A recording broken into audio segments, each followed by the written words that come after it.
సిద్దిపేట జిల్లా దుబ్బాక మండలం అప్పనపల్లి గ్రామంలో గత 2 నెలల 15 రోజుల క్రితం తన భర్త చనిపోవడంతో తన భూమిని తనపై రిజిస్ట్రేషన్ చేయించాలని చెప్పి ఒక అధికారులు చుట్టూ తిరిగినా కూడా ఒక లంచం అడుగుకుంటూ ఇబ్బందులు గురి చేస్తే వారు ఏసీబీని ఆశ్రయించడం. దానికి సంబంధించిన బాధితులు కుంభం సుజాత సంబంధించి రాజిరెడ్డికి సంబంధించిన ల్యాండ్ను సుజాత పైన ఎక్కించాలి. తన దగ్గరికి తిరిగినా కూడా అక్కడ అధికారులు మాత్రం చాలా ఇబ్బందులకు గురి చేసిన నేపథ్యంలో అక్కడ ఉన్నటువంటి అధికారులు ఎంత చెప్పినా కూడా రిజిస్ట్రేషన్ చేయకపోవడంతో ఒక ఏసీబీ అధికారులను కూడా ఆశ్రయించిన పరిస్థితి మనం చూస్తున్నాం. మనం ప్రస్తుతం విజువల్లో చూడొచ్చు. అమ్మనే సుజాతకు సంబంధించి భూమి 6 ఎకరాల 5 గుంటల భూమికి సంబంధించి రిజిస్ట్రేషన్ చేయించాలి, తన భర్త పైన ఉన్నటువంటి భూమిని తనపై ఎక్కించాలని చెప్పి పలుమార్లు అధికారులు చుట్టూ తిరిగినా కూడా వాళ్ళు ససేమిరా అంటూ డబ్బులు అడిగి చాలా ఇబ్బందులకు గురి చేసిన అని చెప్పి పెద్దమ్మ కొడుకైనటువంటి దేవిరెడ్డి ఉన్నారు. దేవిరెడ్డి చెప్పండి, అంటే ఎందుకు అధికారి ఆర్ఐ ఎందుకు అట్లా చేశాడు, ఎందు గురించి ఎంత భూమి ఎక్కాల్సి ఉంది మీకు? మా చిన్నబాబుకు సంబంధించి 3 ఎకరాల 25 గుంటల భూమి మా అమ్మకు వారసత్వం కింద పిల్లలు లేరు కాబట్టి మా అమ్మకి ఎక్కాల్సింది.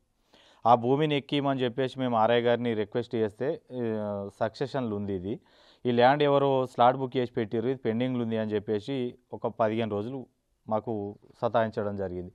దాన్ని మేము లీగల్గా మేము ఎంఆర్ఓ గారిని మా అమ్మని తోలుకపోయి సంతకాలు తీసుకొని మా అమ్మతోటి అప్లికేషన్ పెడితే ఎంఆర్ఓ గారు ధరణికి రిపోర్ట్ ఇచ్చారు. ధరణి దగ్గర ఎంక్వైరీ చేయమని. ధరణి దగ్గర ఏం రిపోర్ట్ రాకపోయేసరికి గిరిదవారికి పంచనామా చేసి తీసుకురమ్మని చెప్తే పంచనామాల విలేజ్ గ్రామస్తులు ఏం చెప్పారంటే ఈమె ఒకతే ఉన్నది, వాళ్ళకు వారసులు లేరు, వాళ్ళకు సంబంధించిన 3 ఎకరాల 25 గుంటలు సుజాతకి ఎక్కాలని చెప్పేసి గ్రామస్తులు చెప్పడంతో చేస్తా అని చెప్పేసి చేయకుండా దుబ్బాకలనే ఉన్నా నేను వస్తా పంచనామా చేస్తా అని చెప్పి మమ్మల్ని దుబ్బాకల్ని ఆపి సిద్దిపేటకు వెళ్ళిపోయాడు ఆర్ఐ గారు. సిద్దిపేటకు మేము కాలరు తీసుకొని 2 కాలర్లో మేము వెళ్తే నేను ఇవాళ నేను సోమవారం రోజు చేస్తా, ఇలా శనివారం, రేపు సండే హాలిడే ఉంటుంది అని చెప్పేసి మమ్మల్ని మళ్ళీ 2 రోజులు డిప్రెషన్లోకి తీసుకువేయండు.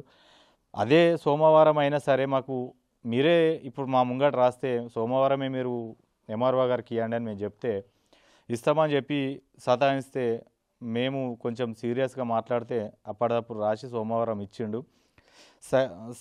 వాళ్ళు ఏదైతే స్లాట్ బుక్ చేసిరో దాన్ని తీసేసి మాకు మా అమ్మకు స్లాట్ బుక్ అయ్యేలాగా ఎంఆర్ఓ గారు మాకు సానుకూలంగా స్పందించి మాకు చేసిరు కానీ ఆర్ఐ గారు మళ్ళీ అదే విధంగా మోపివేయడం మాకు చాలా బాధాకరంగా అనిపిస్తుంది. ఓకే, అంటే మీరు ఒక ప్రజాప్రతినిధిగా గతంలో సర్పంచ్ చేసినారు, మీరే ఇన్నిసార్లు తిరిగారు, ఏం చెప్పేవారు మీరు? ఆర్ఐ సంబంధించి చూసుకున్నట్టు నరసింహారెడ్డి ఏం చెప్తుండేవాడు పోయినప్పుడల్లా?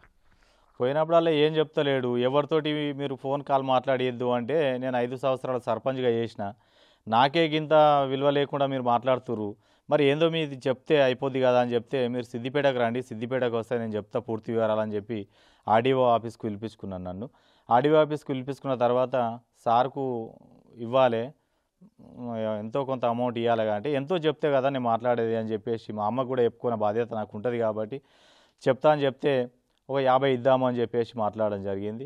50 అంటే ఎన్నిసార్లు 50 అంటే దానికి రూపం ఉండాలి, 50 రూపాయల 500 50,000 అంటే 50,000 అని చెప్పిండు సార్.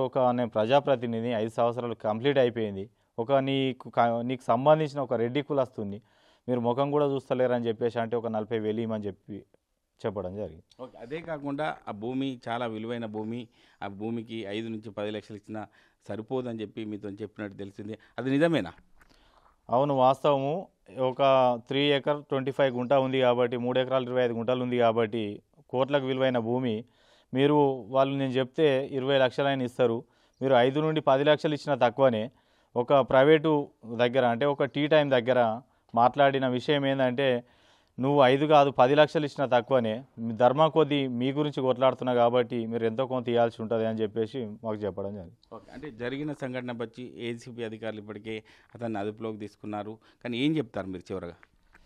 మేము చెప్పేది ఏముంది, ఫస్ట్ 50,000 అడిగిండు, 40,000కు వచ్చిండు, 1,00,000 పోయింది, 1,00,000 రూపాయలు డిమాండ్ చేసిండు. ఫస్ట్ 1,00,000 ఇస్తే పంచనామా చేస్తా అని చెప్పిండు. సరే నేను ఇస్తా అని చెప్పిన, నేను ఏసీబీ సాలరాకి అప్రోచ్ అయినా, వాళ్ళని కలిసిన, సాలరా సలహాలు తీసుకొని మా అమ్మని కూడా అడిగిన. మా అమ్మని అడిగితే మన దగ్గర లేవు బిడ్డ పైసలు అని చెప్పి మా అమ్మ చెప్పడం ద్వారా నేను ఏసీబీ గారి దగ్గరికి పోవడం జరిగింది. ఓకే, అంటే ఇటువంటి సమస్యలు చాలామందికి ఉన్నాయి, ఇట్లా చాలామంది పడిగాపులు కాసే పరిస్థితి ఉంది, రెవెన్యూ చుట్టూ తిరుగుతున్నారు, ఇటువంటి మీకు సంఘటన జరిగింది. రాబోయే రోజుల్లో ఇటువంటి సంఘటనలు జరగకుండా ఉండాలంటే ఏం చెప్తారు మీరు ఒక ప్రజాప్రతినిధిగా? ఒక ప్రజాప్రతినిధిగానే నాకు ఏం సహాయం చేయలేకపోయిండు. ఒక సామాన్యుడు పోతే లక్షల్లో తీసుకున్నట్టు ఇవాళ నేను ఒక రాత్రికి రాత్రి 6:50 1,00,000 నా దగ్గర నుండి తీసుకొని రెడీ హ్యాండెడ్గా దొరికింది కాబట్టి రాత్రికి రాత్రి ఒక 100 కాల్స్ వచ్చినాయి నాకు. మా అప్పనపల్లి గ్రామంలో కొన్ని వేల కొద్ది, ఒక్క రైతు దగ్గర వేల కొద్ది తీసుకుని చెప్పేసి సమాచారం మాకుంది. వాళ్ళు కూడా ముందుకు వస్తారు. దీన్ని ఇంకా ఎంక్వైరీ చేసి మరి ఇంకా నా పాత్రలు ఎందరి ఉన్నాయో అవి ఇంకా ఎంక్వైరీ చేయాల్సిన బాధ్యత ఎంఆర్ఓ గారికి, ఇంకా మా ఏసీబీ సార్లకు కూడా నేను చెప్తా. అంటే వాళ్ళు నాకు పూర్తి సహకారం అందించారు, నాకు ధైర్యాన్ని ఇచ్చారు. వాళ్ళకు నేను ఎప్పటికీ రుణపడి ఉంటా అని చెప్తాను. ఓకే, అంటే ఫోన్స్ వస్తున్నాయని మీరు చెప్తున్నారు, బెదిరింపు కాల్స్ వస్తున్నాయా, ఏం చెప్తున్నారు ఆ విషయంలో మీతో ఫోన్ కాల్ సంబంధించిన వారు? ఫోన్ కాల్స్ వస్తున్నాయంటే కొంతమంది నువ్వు ఎందుకు పెట్టినావు అని చెప్పేసి కొంతమంది చేస్తూ ఉన్నారు. అంటే నేను ధర్మం కొద్ది చేస్తున్నా అని చెప్పినోడు ఆయన సారైనా ఎవరైనా ఒకటే. చేస్తున్నాను ఎప్పుడైతే చెప్పిండో మా తండ్రికి సంబంధించిన భూమి మా అమ్మకి ఎక్కాల్సింది, వారసత్వం లేదు. మా తండ్రికి సంబంధించిన భూమి మా అమ్మకి ఇస్తే నేను ఎటువంటి దానికి పోకపోతుంటే, కానీ నాకే న్యాయం జరగలేదంటే సామాన్యుడికి ఎలా జరుగుతుంది? నేను చెప్పలేను కదా. Okay, thank you. అంటే ఇది పరిస్థితి. జరిగినటువంటి సంఘటన బట్టి చూసుకున్నట్టయితే నేను ప్రజాప్రతినిధిగా ఉన్న వ్యక్తికే మాకు జరిగినటువంటి మా చిన్నమ్మకు సంబంధించి ₹1,00,000 ఏసీబీ అధికారుల ద్వారా ఇచ్చి ఒక ఆర్ఐకి సంబంధించిన నరసింహారెడ్డి దొరకబట్టింది. ఎందుకంటే 2 నెలల 15 రోజుల నుంచి ఒక రెవెన్యూ ఆఫీసుల చుట్టూ తిరగడం కూడా వాళ్ళు చాలా ఇబ్బందులకు గురి చేయడం వల్లనే ఇటువంటి నిర్ణయం తీసుకొని ఆర్ఐ నరసింహారెడ్డిని పట్టించడం జరిగింది. అంటే ఇదే కాకుండా గతంలో కూడా నరసింహారెడ్డికి సంబంధించి చాలామంది బాధితులున్నారు. వాళ్ళందరితో కూడా దర్యాప్తు చేసి కఠిన చర్యలు తీసుకోవాలని చెప్పి ఈ యొక్క దేవిరెడ్డి కూడా చెప్తున్న పరిస్థితి ఉంది. కెమెరామెన్ ఎల్లవరితో మహేష్, RTV, సిద్దిపేట జిల్లా. అసలైన తొలి వెలుగు. ఫాలో వాట్సాప్ @తొలి వెలుగు official.